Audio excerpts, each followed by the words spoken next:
What is up, ladies and gentlemen of YouTube? So I've been sitting here and I've been really enjoying this game, Total War Warhammer, and I thought, what a great time, about 1.5 years too late, to actually play through this game right when the second iteration of the game is coming right around the corner. I was kind of semi-hyped for Total War Warhammer 2, as I really enjoyed this game, although I have not spent too much time playing this, until I found out that it does not involve the Empire. So, in case you guys did not know, there is one playable faction in this game as we play the Grand Campaign, and that is the faction of the Empire. And of course that is my way of saying that there are plenty of playable factions, but none of them are as cool as the Empire. So that is who we're going to be playing here today. And yeah, screw Total War Warhammer 2, to be honest.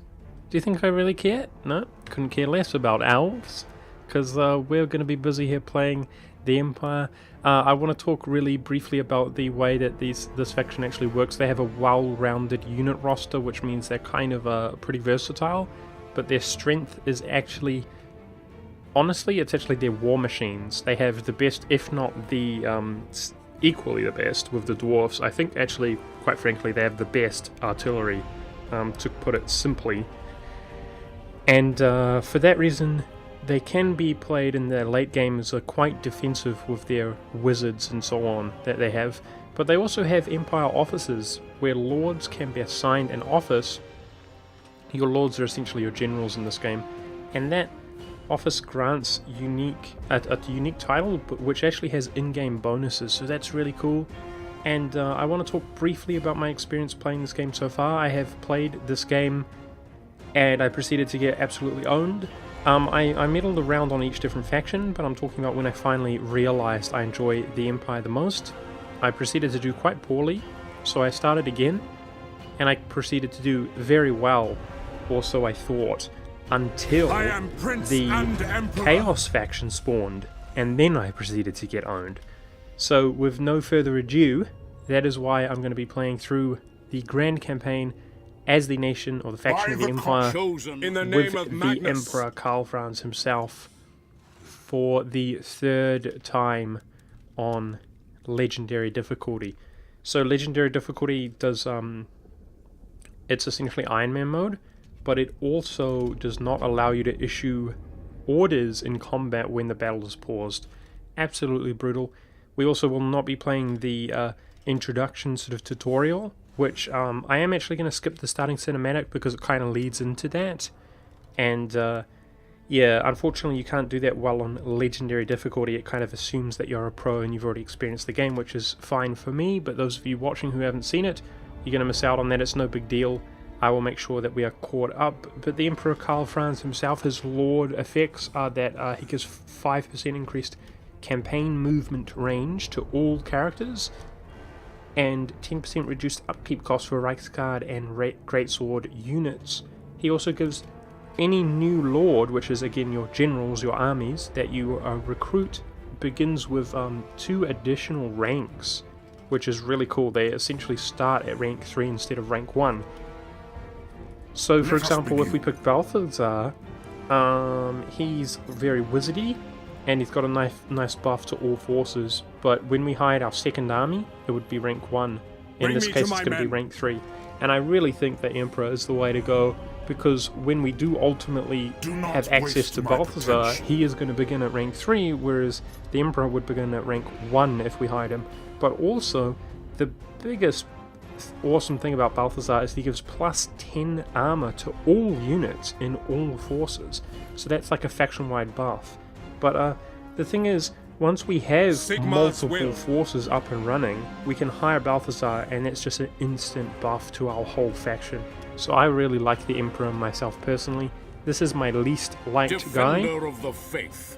He is available due to some of the DLC, the Grim and the Grave or something like that, and he's pretty bad in my opinion. He's not bad at all, but just as a starting lord, he has the least diversity amongst units, no handgunners, halberdiers, and Reichsguard that the Emperor has. Now, Reichsguard are a sort of higher level shock cavalry available to the Empire, but with no further ado, let's get this started. I really hope you guys enjoy something different, as this is the first non-EU4 content on my channel, really. And we're going to skip the cinematic. So this loading screen, it should load pretty fast here, but this gives you a bit of a, if you guys want to pause and read that, a little bit of a summary of what exactly is going on. As I sip on some tea. The threat is extinguished, sire. Yet the fight to secure your rule has only just begun. The Empire is beset by civil war once more. Secessionists hostile to your election as Emperor are trying to form a breakaway province to the south. Advance, crush them, and bring the lands back to your sovereign rule. To the north, Boris Todbringer of Middenheim, a bitter rival in the recent election, is openly hostile. A clash with Todbringer and the wolves of Middenland may well be unavoidable if you wish to unify the Empire. Plan for this eventuality. Sweet. So that's the Empire has ever been besieged by foes, but you are a Prince of Altdorf. Greatness runs in your very blood. Make the Heldenhammer proud. Sweet. A little bit of a cinematic intro there. And our first objective is to defeat an army belonging to the following faction: Empire Secessionists, which is this faction here to the south. And this is a little bit of a sort of intro into how they play, what makes the Empire unique, and I know all of this myself.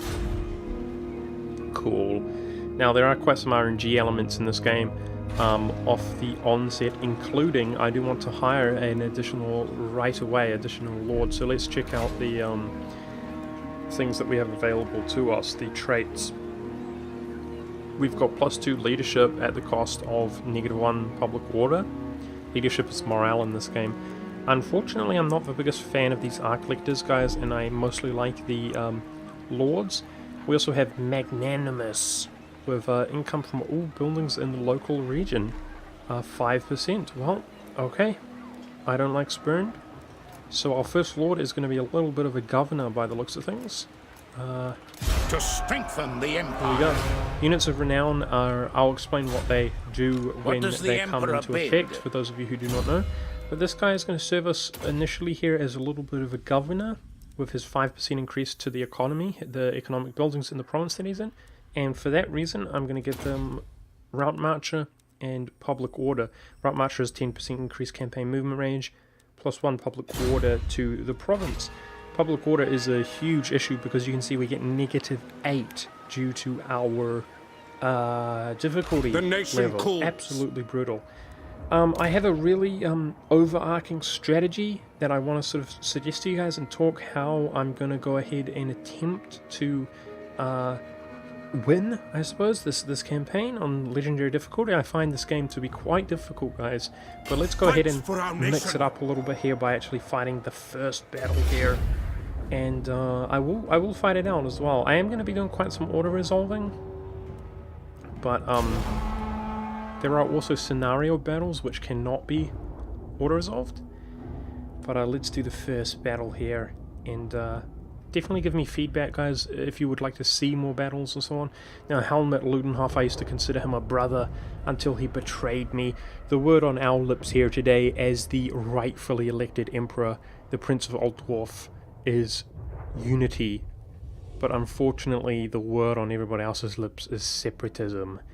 So we're going to be unifying not only our province of Reichland, but hopefully the entire empire soon enough. And hopefully with few brothers' casualties as possible. The rot has set in to the minds of these men, and we will show them the error of their ways. Now we can see that they actually outnumber us in terms of infantry. We've got a halberdier, which is essentially a better spearman, and we are outnumbered regardless. However, we outnumber them with range with the handgunners that we began with, and we also have a whole additional unit of the Reichsguard.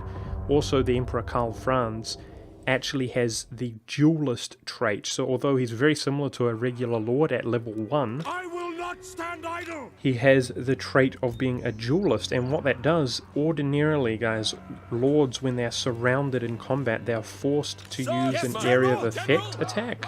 And the area of effect attack, it does do a lot of damage to an area, but it does considerably less damage to a single target. Now, a duelist, even when surrounded in melee combat, can actually focus on a single target, and for that reason, I'm going to try to actually entangle Helmet up into a melee, and basically come in with the Emperor and his Warhammer and just execute him. This should be fairly decisive, hopefully. Deploying my Reichsguard cavalry here up on the flank, and also my handgunners, as their line of sight can be obscured. But let's give a bit of a pep talk to our men, guys, because we're nerds like that. Is there a way? Is it F12? Nope, I just took a screenshot. There's a way to go cinematic view, come to think of it, which I actually don't know how to do. Oh, is it delete? Oh, no, it's not that. Okay. Okay, a little bit, I don't know how to get rid of the UA, guys, but that's fine. Good men of the Empire. The future is grim and bleak for the likes of us. But do not fear, for it is your duty to defend the Empire. And take comfort when you feel like your future consists of only total war. It is so that your women and children shall know peace. Double time, you damn nerds! Let's go kill some fools! Alrighty. So we can see the rage of his crossbowmen here. Now on legendary difficulty, guys, I cannot pause the combat, so even a small skirmish like this can be very difficult if I make any kind of error on the fly, and that definitely is going to kind of incentivize me to auto-resolve some of these battles that seem easier, because it's just so much less tedious. Now the Reichsguard are hidden behind this hill here, which is pretty cool. The enemy will not actually send these spearmen out to deal with them or protect that flank, because he cannot see them behind this hill here. The handgunners have armor-piercing rounds. The only unit that they have in their roster here which is heavily armored is Helmet himself, and although crossbowmen I suspect would have little to no effect against Helmet because of his high HP pool and his heavily armored status, the handgunners might be able to actually soften him up before we arrive in combat here. I'm going to use my crossbowmen against his spearmen as they do not have shields, and I'm bringing the Reichsguard over the hill here to charge into his skirmishing units. Now also our halberdiers, okay, they're in the center here, they actually have armor piercing rounds, so I will also try to use them against Helmet to wrap them up into a melee if possible. Here we go, boys. Charge, I say! Attack! Okay, use our Emperor Karl Franz to take out Helmet. Uh-oh, turn skirmishing mode on here, but I wish to fire still to these units. Wow, look at the Emperor just destroying Helmet, guys. Now, you'd be surprised if you have not played this game before, guys. Helmet is actually very comparable, being at low rank, to our Emperor being at low rank. Unfortunately, he's taking some casualties, but his units are fleeing. Let's try to kite away from these swordsmen and continue with our handgunners firing. Let's just actually fire on the units that are routing, that's fine. Bring the Reichsguard around to slam into the flanks here if we can. This looks pretty decisive. Unfortunately, we are suffering some casualties. It'll be interesting to see if we suffer more or fewer casualties than we would have if we auto-resolved. But that hammer and anvil should make that unit rout into try, and this one is routing as well because of the overwhelming numbers, and I suggest that that's a victory there. Nice. Good job, lads. We did our best. Just clean up some of these units here on faster speed. You can turn the speed up, but you cannot turn it down. 53 losses, and they're fairly well distributed between our units, which means we're less likely to sort of lose some units in an upcoming auto resolve. So that was pretty good, happy with that. So when you win a battle, guys, you can pardon the captives, which actually increases your treasury. I'll probably end up referring to treasury as ducats, just because that's what I'm used to. And you can execute captives, which gives you a buff to your army for 5 turns of 4 leadership. Leadership is morale in this game. Or you can take on captives, which heals your units a bit, but that is only available when fighting the same race. Now, executing and pardoning do have diplomatic fallout in the campaign grand strategy map. So, for example, if we execute units from a faction that is hated by another faction, the faction who hates that faction that we executed will gain some diplomatic relations with us, and the inverse is the case with pardoning. In this case, nobody loves this successionist filth, and we're going to be executing here because I think the morale is actually going to give us the best odds of kind of order-resolving battles going here into the future. Now, defeating an army belonging to the Empire Successionist reward completed, 1,000 ducats there. Oh, nice, and a follower gained of a militiaman. Now, militiaman gives new units 1 experience when we recruit them. Not the best follower ever, but the fact that we got it in the first battle, I think that's a sign, guys, for our luck being a good future here, because yeah, that means having it this early means that literally every recruit we make is going to have some experience, where, do you see what I'm saying? If we got it much later on, it would be the opposite. Lacking experience. Capture and occupy the following settlement. Grunberg is our next mission. 1,000 reward. I am Prince now I cannot and Emperor. reach Grunberg this turn, so we're going to fall back into our Pick own up the territory, pace. replenishing our units a little bit and requiring As is my right by recruiting, Sigmar's more crown. units, who now begin at rank 1. Sweet. The Lord Emperor Karl Franz is level 2, rank 2, and we're going to give him Route Marcher as well, 10% increased campaign movement range. Stacking these movement range buffs on top of Bring me to my men. the move passive buff that he has of 5% may be a good move. Now, if we take a quick look at our officers, guys, your lords that you recruit can be assigned an office. Now, the first 2 are Treasurer and Castilian Engineer, which are only available, the only ones available, whereas Arch Lictor and Spymaster become available at rank 5, Reich Marshal and Patriarch become available at rank 10. You can freely revoke these people of their titles, but our governor, guys, what he does is gives 5% increased, remember, of the building's income. I'm actually going to make him our Castilian Engineer here, and he reduces construction costs for all buildings in the local region by 10%, as well as upkeep for artillery. We don't have any artillery right now. But that's pretty cool. That means that if we use him as a governor and move him around, he will defend our Reichland, but he will also reduce the cost of buildings. Some of these buildings become extremely expensive, and they will be reduced dramatically due to having our Castilian Engineer in I the command province. here. So, guys, this is the province of Reichland, and this is basically the Archduchy of the entire empire. We typically are elected the Emperor, and we have been elected the Emperor once again, the young Prince of Altdorf. Unfortunately, we were also besieged by some greenskin scum. As our Emperor went around the province touring, we found our capital being assaulted, and the province actually took it as an opportunity to rebel against us, as there's been a lot of contention from other elect accounts like Middenland, and a lot of the Empire has not been perfectly happy. They don't think that the Emperor Karl Franz is going to be the best candidate. But we're quickly going to lay these successionists to rest, and we're also going to engage in some hardcore diplomacy. Now, this is something that I have not noticed be actually done apart from myself, guys. I'm obviously a little bit of a nerd and a tryhard, and I have watched some content on this game, and Middenland is kind of destined to be our enemy here. If you paid attention, it said that he is unhappy with us. You can see here that he's actually neutral, but his relations are deteriorating.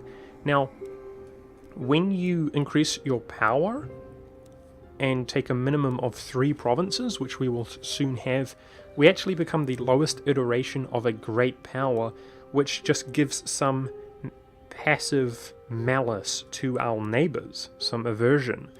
And if we have our relations deteriorate, then we become a great power when we obtain all of Reichland. Our relations with Midland will deteriorate until there is no longer any relation between us at all, and he will become an enemy. And for that reason, because this is how much... My time is short. Toddbring is really cool, by the way. I hope to utilize him one day.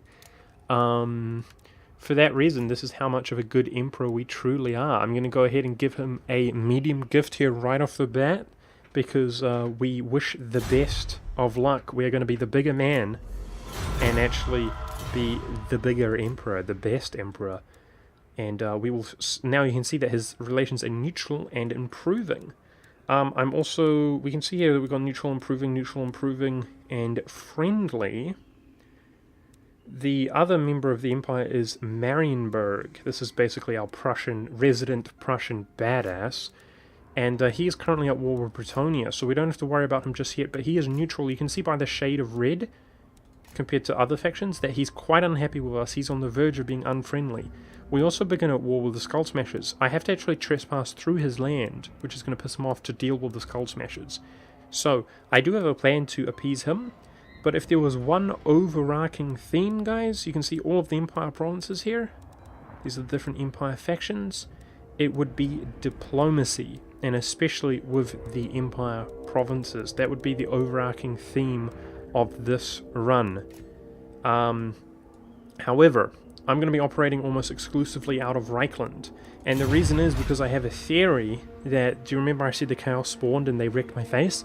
I have a theory that the quote-unquote better you are doing, the sooner they will spawn. And so what I intend to do is unify all of Reichland, and I'm going to operate exclusively out of that. You can see here that we begin with military access through Stirland, and so my next move, objective number 1, unify Reichland. Objective number 2, eliminate immediate threat like the Skull Smashers. Objective number 3, crusade utilizing this military access out to these vampire scum and wipe them, eradicate them off the face of the planet. I want to stop this before the corruption gets out of control and faction destroy these scum.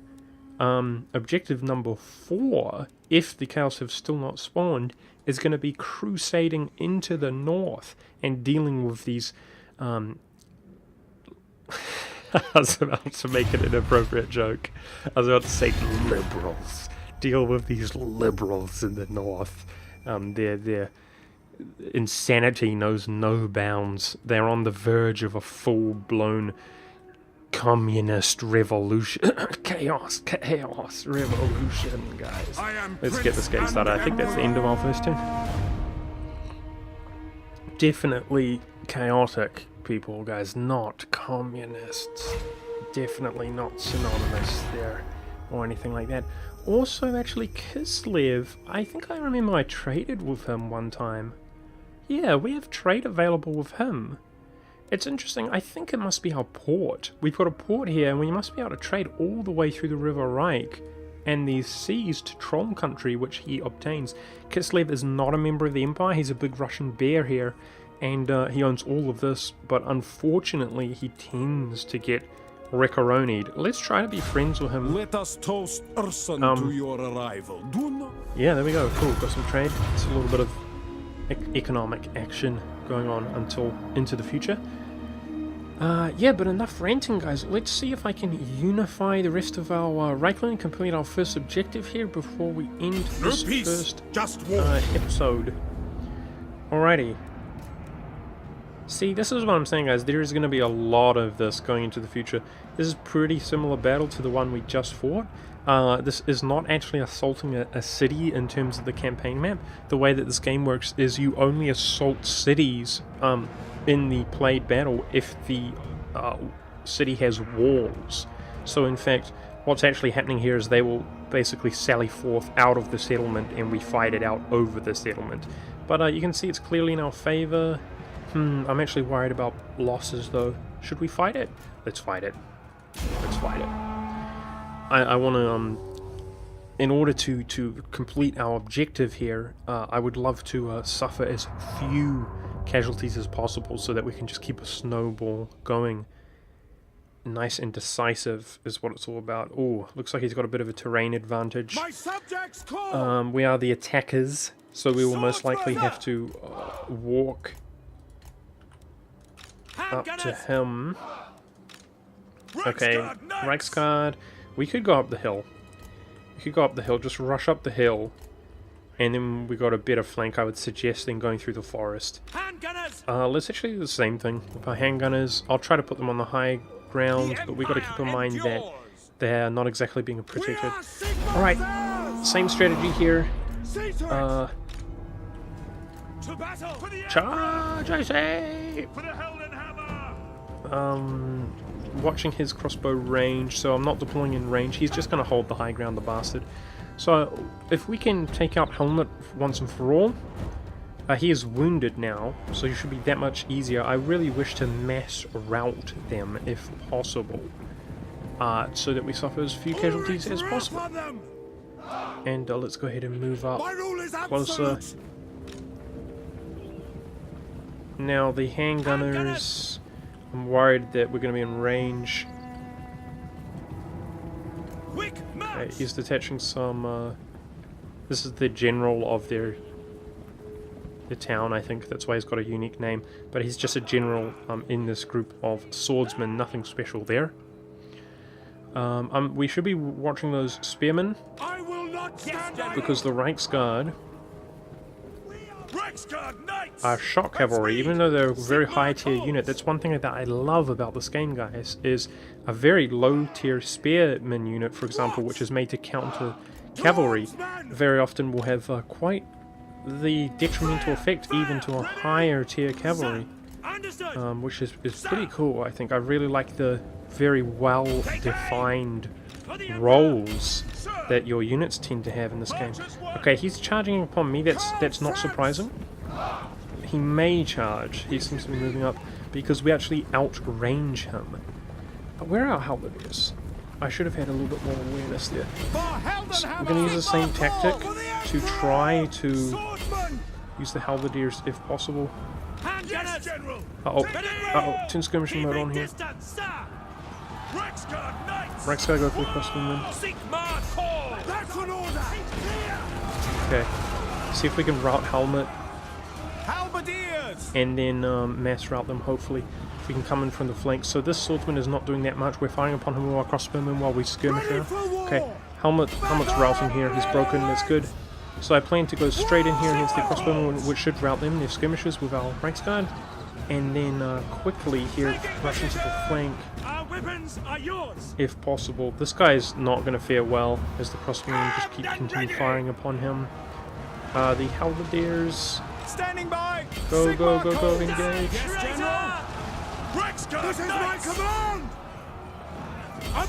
So hoping for a mass rout here, but it doesn't seem to be that wavering.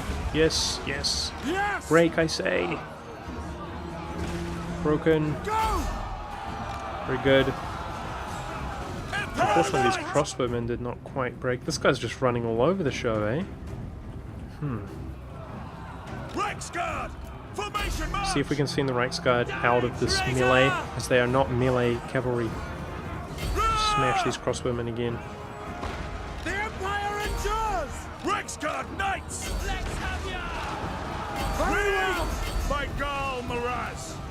Not doing the best job mass routing them either. This is another decisive victory, but I'm not sure that we're doing better than what we would have been doing if we auto-resolved. I think probably. This looks pretty good. Surely. Crossbowmen are shaken. I'm trying to rout them. If we send the Emperor into the flank here, this should hopefully break these units. Sweet. Hammer them. Are you guys dying? Uh-oh. People are bloody well turning around. For France!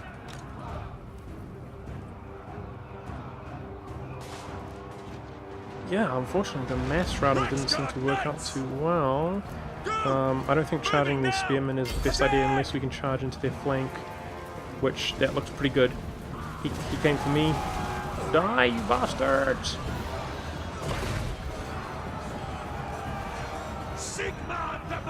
Wow, are you for real, game? Just die.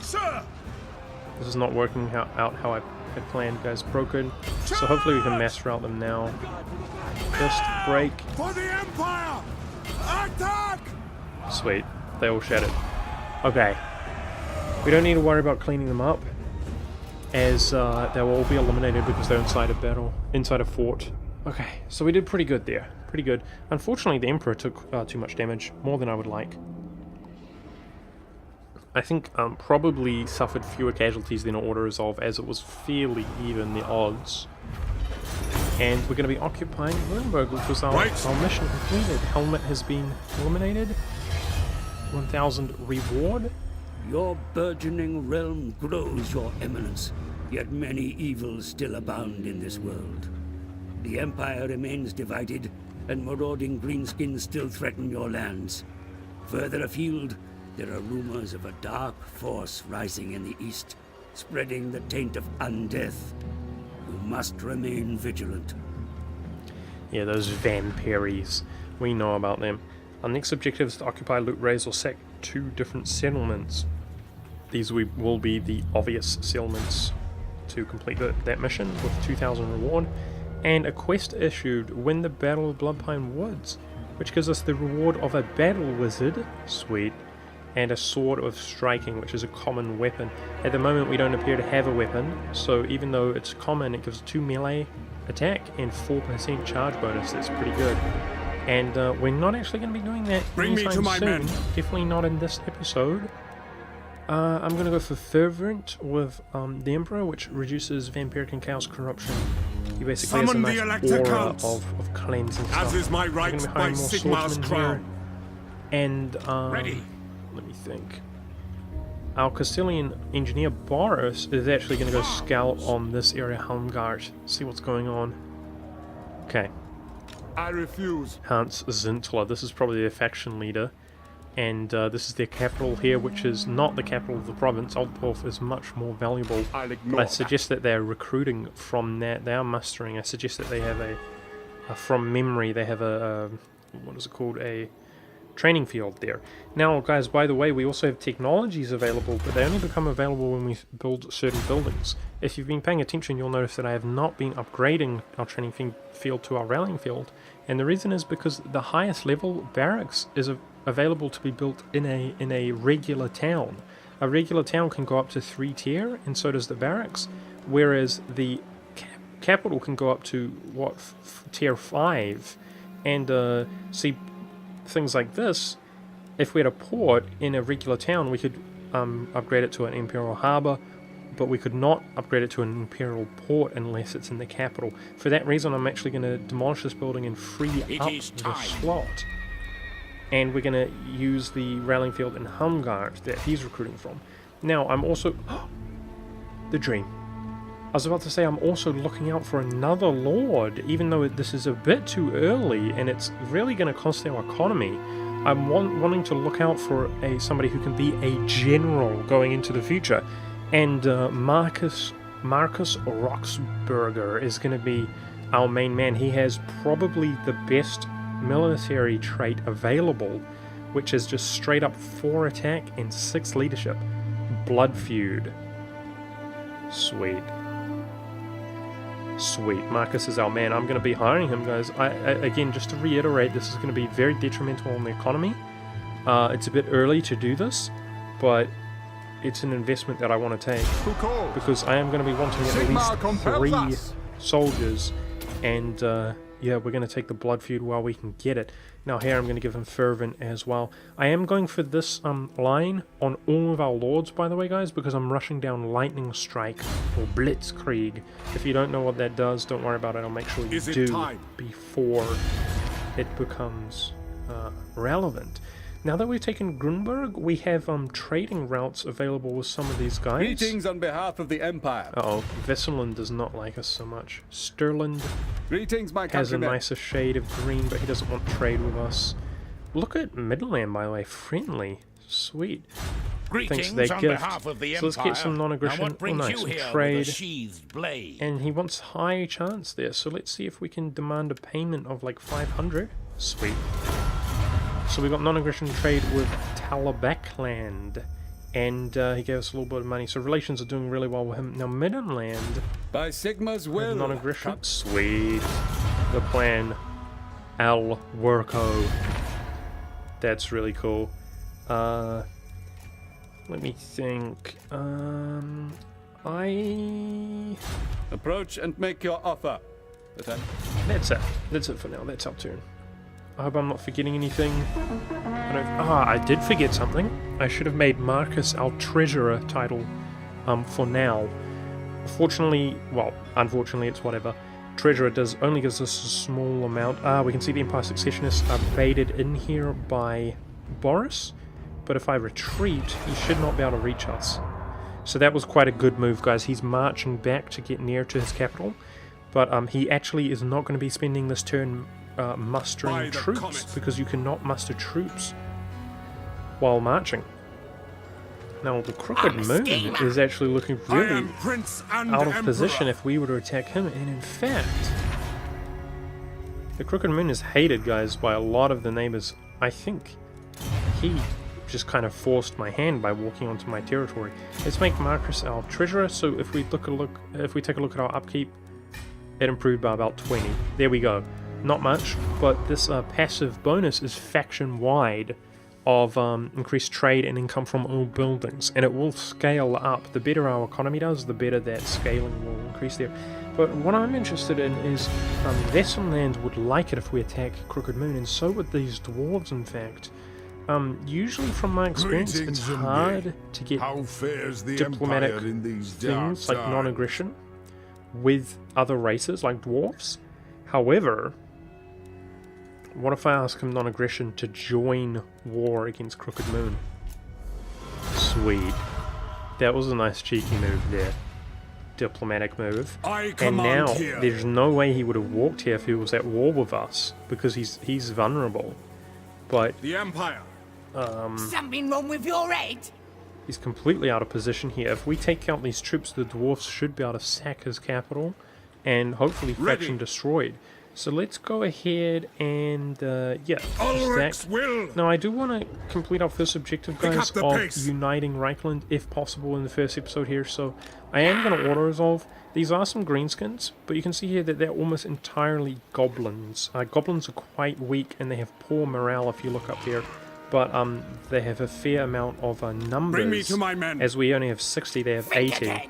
But I assure you, with our higher tier units, it would be pretty easy to just go hard flank them with Reichsguard and just hammer and anvil style smash their faces.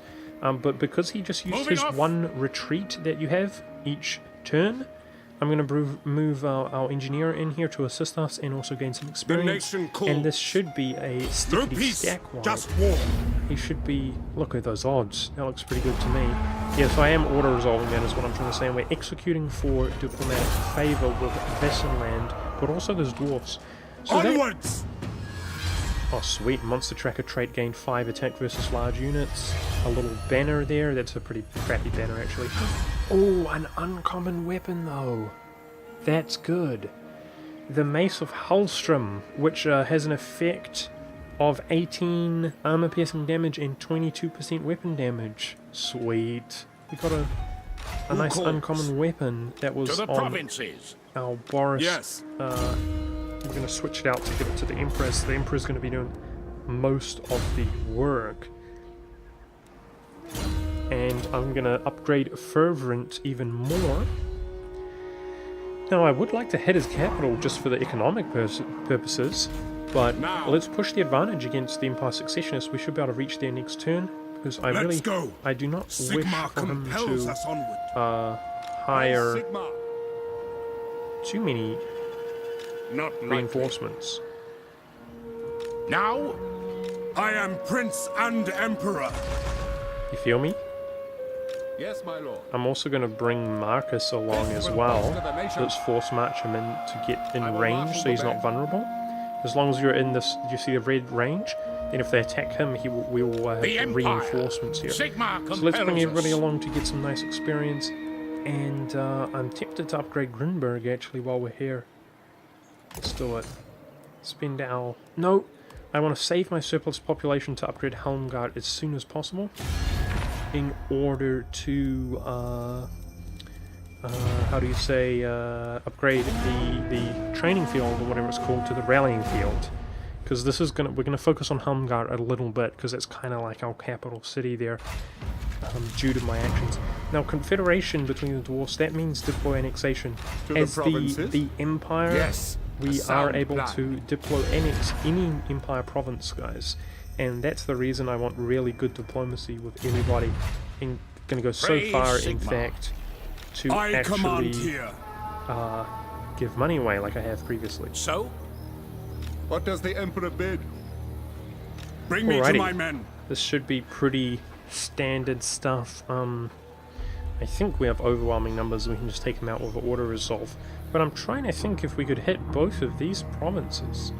It's probably best to actually just leave the dwarfs to handle Crooked Moon at this stage, as we dealt with all of his bloody I will forces. fight with you.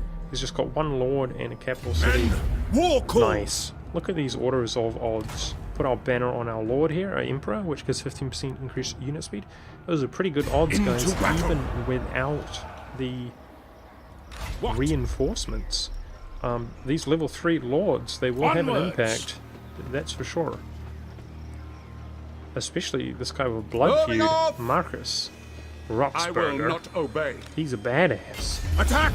Here we go. So again, a bit of an auto resolve here, guys, but with mostly just low tier units, if we're going to bring in 3 lords are the anti-infantry beasts.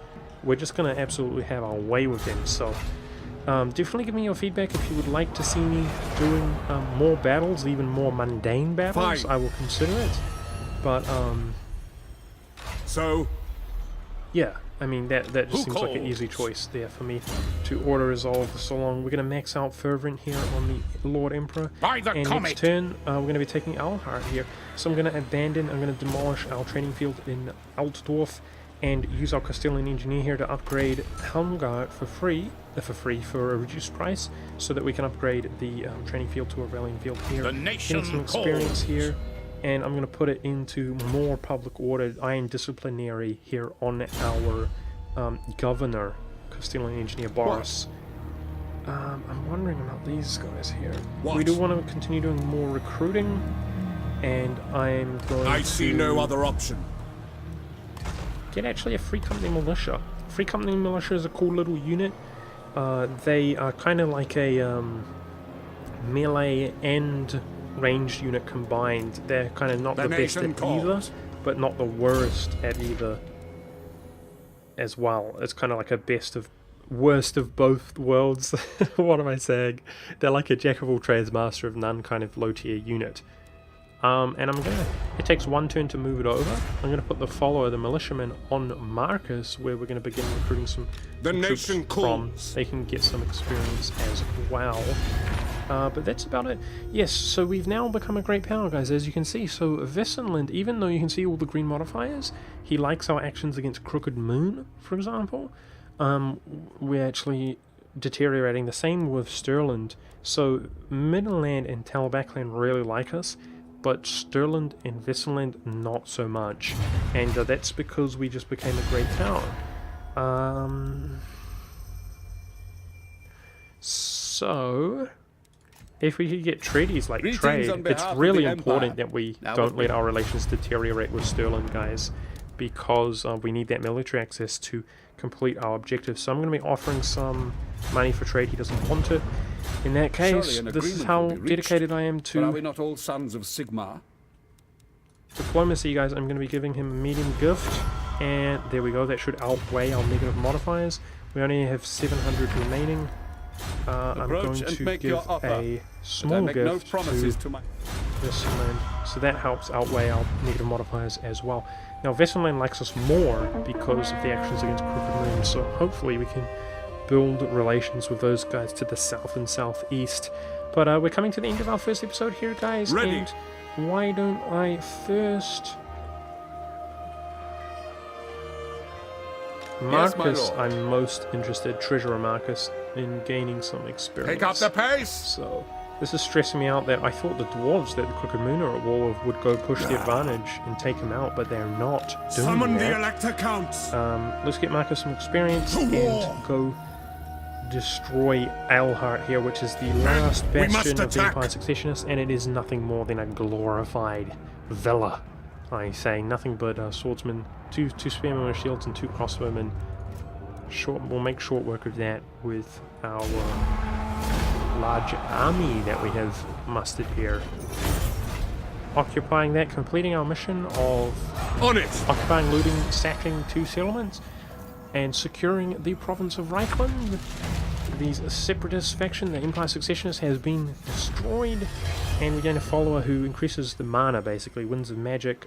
We don't actually have a wizard yet, but if we complete this Battle of Bloodpine Woods, we will gain, like, nice, a common armor piece there, nothing better than nothing. Oh, uncommon. Oh yes, so green is uncommon and blue is rare, guys. That's why I got so excited when I saw blue earlier. So this is an enchanted item, giving Crown of Command, which makes him unbreakable. Which means he cannot rout for Ready. 25 seconds. Sweet. I am Prince But we're going to be and picking Emperor. out the Lord Emperor with any of the better stuff, and then Marcus I will marshal the band. Roxburger can be second here. I command here. And now we need to have spent 4 in this area before getting to this. And I think out of these available, I like the 3% reduced attrition to the army. Even though I'm not sure, all of those are not really that good, quite frankly. Yes. But we need to unlock stuff. Now, our upkeep is not looking good, guys, but we completed our mission, remember? I'm going to demolish this building, which provides growth, just because, like I just said, our economy is not doing well. And we're going to be The focusing, Empire. although I do like growth, going to be focusing on economic buildings primarily. Now let's bring our Castilian engineer We into march. Altdorf to reduce the cost of, speaking of economic buildings, let's build a weaving house here. Now same thing applies, guys, with the fact that this is only rank 3, but we can always delete it later. I really need economic buildings. We need to spend our money that we're about to gain from missions, for example, on economic buildings so that we're not so bloody poor. And Don't mess with me. Watch it. damn it, we now have 2 threats, guys, of the Skull Smashers and the Crooked Moon, because I declared war on him. But hopefully, if Bring me I to my men. recruit here... Right. Oh wow, so poor, eh? I'm going to cancel that. Now, It's It all is for the about best. the troops right now, guys. We're going to get a nice reward next turn, so don't worry about that. But speaking of next turn, guys, I'm actually going to be ending the turn here, which is how the game auto saves on this difficulty. And that was the first episode of my Warhammer Total War Empire Let's Play. I hope you enjoyed. Thank you very much for watching.